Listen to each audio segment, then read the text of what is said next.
Well, hey everyone, welcome back to the Spine Health Foundation Facebook Live interview series. I'm your host, Erica Anderson, and I'm here today with our guest, Alayne Wadsworth. Thank you so much for joining us. Thanks for having me. I'm so excited about this.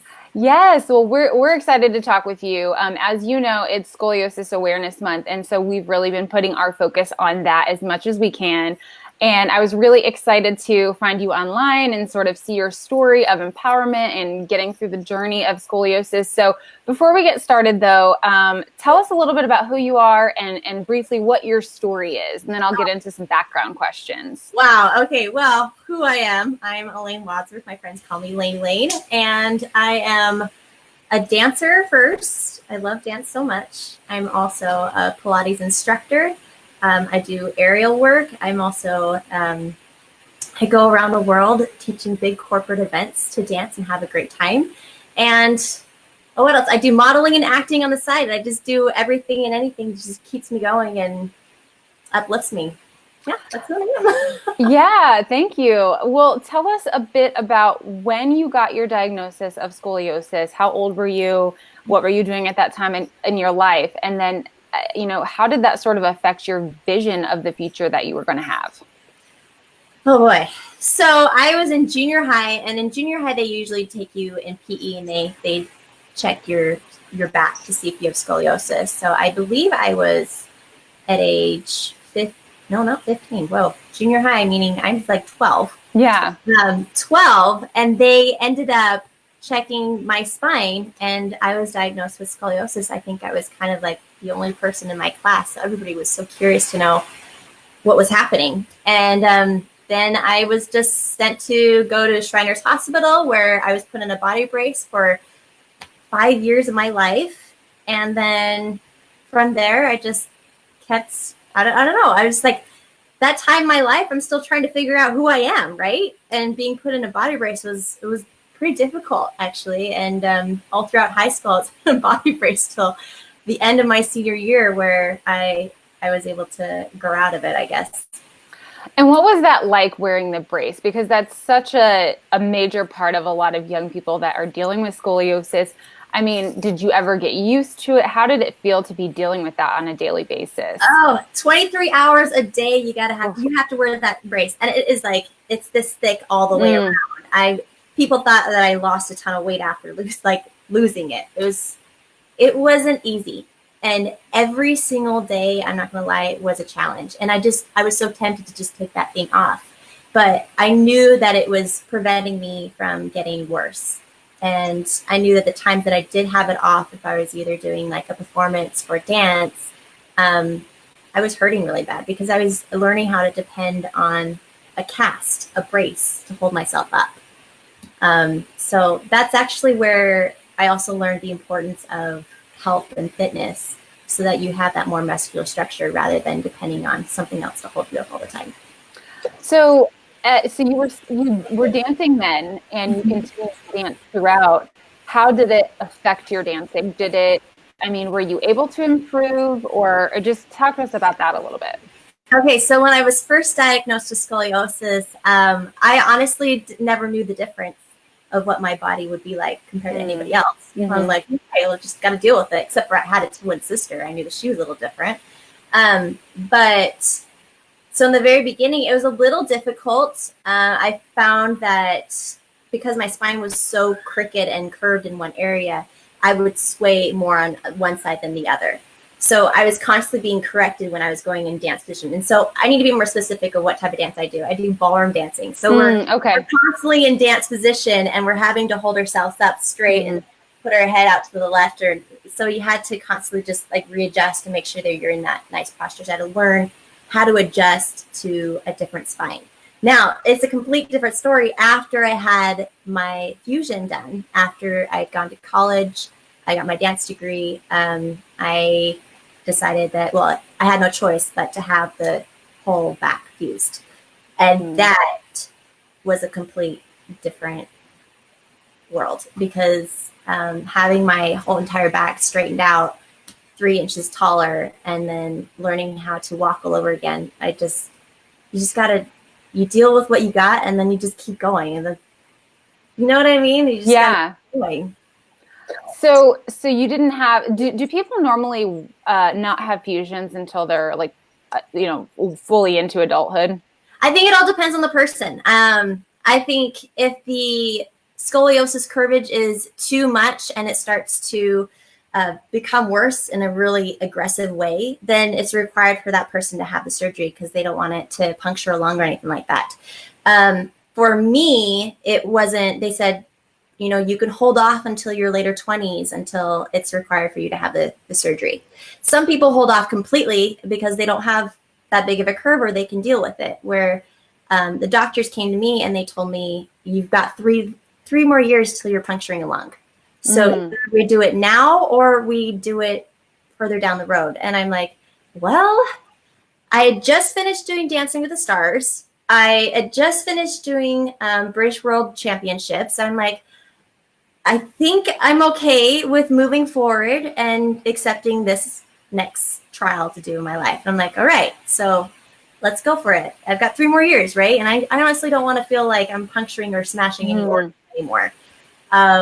So I went forward and decided to have the surgery. It was required. And okay, so I have 2 questions. I want to back up because you just said you were on Dancing with the Stars. I was. So quickly, how did that happen? And tell us about your experience. And then I have a question about the surgery because we got to talk about the fun stuff too. Oh my gosh, it was seriously a huge highlight in my life. I loved it so much. And it's exactly what you imagine. You're just like starstruck by everybody and you're just like, this is an amazing opportunity, and being able to dance on a TV show in front of millions of people was just incredible. So I was with my college league team at UVU, and we were asked to go on the show and compete against other college league teams. And so when we went to compete, we ended up getting 2 10s and a 9, which was incredible. Wow. Moved us forward to the next finals, and we ended up winning the competition, receiving our own mirror ball trophy, and that was an incredible experience I will never forget. Oh, that's so cool. Yeah. Well, I'm glad that you got to do that, and I have some more follow-up dance questions in just a moment, but I want to get back to the surgery for a sec. Okay. So in terms of the surgery, you and I were talking before this interview just about how far technology has come and just how many great things the medical field has done for spine health and specifically scoliosis. So what was your experience of the spinal fusion like? What was your recovery like? And just tell us a bit about that. I will not lie. I'm going to be completely honest with you. It was scary. I tried so hard to find someone else that experienced what I was experiencing, and what they went through and what I was going through. It's just, everyone is so different, and I felt like I was totally out in the darkness of scoliosis. I didn't know much about it. So when I had the surgery, I knew that there would be someone else out there that would have the same surgery and going through the same things. That is like waking up.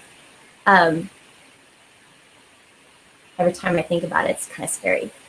Waking up and having a complete new body and not knowing how to cope with it, except for, you've got an amazing nurse or you've got an amazing family to help keep you going forward. It's definitely difficult. It was tough. It was really tough, and every single day has been a challenge. But there was a moment where I decided that it was ultimately up to me. And I needed to make that choice, whether or not, like, I wanted to be in this dark hole of misery, or if I wanted to conquer and, achieve something more in my life. And so that's when I just decided I get to choose. And today I choose to be happy, or I get to choose to fight. And that's where I am today. Yeah. So I was a little bit in the dark for a little bit. And I feel like today it's just, I don't know if it's just the fact of me being in the scoliosis world for so long that now it's a more of an open, broad spectrum. But I feel like there's so much more support than there was. Even just 10 even years just ago. 5 years ago. Yeah. it is just evolved and changed, and we are all just supporting each other because we know what it's like. Yeah. Now, how long did it take you after your surgery to sort of, I assume that you never really get back to whatever normal was, but how long did it take What you? is normal? There's no Yeah, such thing there's as really no normal. normal because life is always changing. But in terms of recovery, what did that look like? Oh, 6 months. I laid on my back staring Mm. at a ceiling, and I became a huge Star Wars fan. And it was 6 months of slow process. Like every single day was just a slow learning how to get up, sit up, turn, roll over, to walk, to stand, to sit. It was every single day was just a challenge. And you'd think it's something normal of being able to like put your hand above your head, and you got to learn everything all over again. It was a tough process. And I would say doctors like to say it's 6 months till you're feeling a little more normal. And I'm gonna be completely frank and honest. It was like 2 years before I was feeling somewhat normal. And my normal is a new normal now. And I'm just accepting who I am and what I'm capable of doing. And that's enough. And how long ago was the surgery for you? Oh, it has been 2012. Okay. So that was the big surgery. And then I had a fourth of my hardware upper part removed 2 years ago. Okay. Well, I find your story extremely inspiring, and you have such a positive vibe. We were talking about how I was just browsing your Instagram account, and it's just so beautiful, those beautiful pictures that you have. And then also to go with the pictures, just these wonderful messages of empowerment and positivity. And so I'd love to ask where that comes from for you. Where do you get your inspiration? Where do you find this, inner joy that you're sharing with other people? A lot of people have asked me this question, and they ask, like, who inspires you? And honestly, I don't know how, if this makes even any sense, but I like to say that I want to inspire myself. And if I wanted to be that hero in my own life, I've got to be it. And if I want to follow in, like, that's the reason why I put that stuff out there, is this is the stuff that I'd want to see. And so that's why I write those things. I never know if people are going to read it, but apparently some people do. It's been a huge help for other people. And what they don't know is that it's been a huge help for me. And a lot of the times the things that I write about are the things that I may be struggling as well. And I find out really quickly that I am not the only one that goes through those same emotions. Yeah. Now, have you been able to connect a lot with other people that have gone through scoliosis, or maybe even young girls who are just getting the diagnosis? Yes, I have. I loved that. It's seriously been such a huge reward for myself. And I've had people even contact me through a chain of, hey, I've got a niece or I've got a cousin who's suffering with back pain. It doesn't even have to be scoliosis, or it's a surgery, a big surgery that they're going through. Do you mind helping us out? Like, how did you get through it? And so I'm able to contact those people, call them up, or talk. I'm not afraid of talking to these people and just saying, hey, I understand what you're going through. This is how I got through it. And it's been such a reward. I've even been able to go and put together care packages and take them to the hospital where the kids or the adults have had a recent surgery, and whatever I can do to help, because I knew that I know how it feels. I just knew I felt alone and I didn't know how to get through it. And now I have a bunch of tools, and whatever I can do and contribute, that's what I try to do. Yeah, that's awesome. Well, I love your website says, through movement, you can take control of your life. Tell me about that motto and why that works for you and others. Through movement, you can take control of your life. I mean, have you ever taken an opportunity or a chance to just, you're listening to a good song and you're just thinking like, oh, this is my jam, right? And you just start moving and you're feeling it and you're just feeling this major joy and like, I just overwhelming of joy. No matter what you're going through, you are just super happy and you're feeling that song and you're moving around. And so that is pretty much along the line of what I believe in. I was told at a young age that I needed to stop dancing and my career was over. And in fact, right before being taken under for surgery, my doctor had me in the surgery room and he played music really loud, some like Lindy Hop music. And he's like, okay, this is it. Like, you're going to get all the dance moves out because you know that your career is over. And I'm like, all right. So he danced with me right before putting me under. And I woke up and my life was different. But 6 months later, which is really cool, I began dancing again. And it has been my escape my entire life. Even when I was diagnosed and put in a body brace, movement has always been my escape.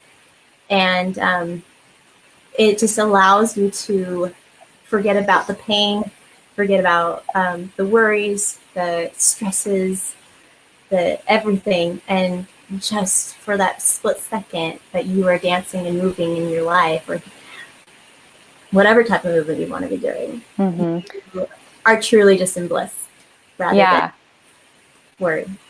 Yeah, I think it's like such a beautiful thought just to think, because when you're dancing, you really can't be doing anything else. You have to be there in the moment. And you are totally in the present. You've got to be there. So you can't be focusing on the negative aspects of life or anything else that's going on. And I think it's, you know, we spoke with another dancer earlier this month, a ballerina, and I just find both of you so inspiring just because I feel like so many people may get this diagnosis and just feel like that maybe their dreams of dancing are gone or that they won't be able to do that, just like you were told. And yet you continue to pursue it. You worked for you said the Center Stage Dance Company. I think that's what it's called, right? I just want to make sure I get it right. Which I know is very well known. I'm just questioning myself. And like you said, you've been on Dancing with the Stars. You've had teams of dancers that you've trained go on World of Dance and all of these things, and can just continued on. You continue today to work in the dancing world. So, you know, I guess my last question for you would just be like, what is your word of advice for a young person that's just getting this diagnosis and feeling very discouraged? Don't lose hope. Believe in yourself. And never limit yourself. Because it's ultimately up to us. If we want to go for something, go for it. And don't hold back. We don't know unless we risk it, right? So just risk it and then enjoy it. Do whatever it takes to bring happiness and joy in your life. That's serving others or moving. Yes. Well, thank you. I feel like you have so much wisdom and I love your positive energy. And I hope that a lot of people are able to see this and just really hear your message. Thank you for joining us, Alayne. Thanks for having me.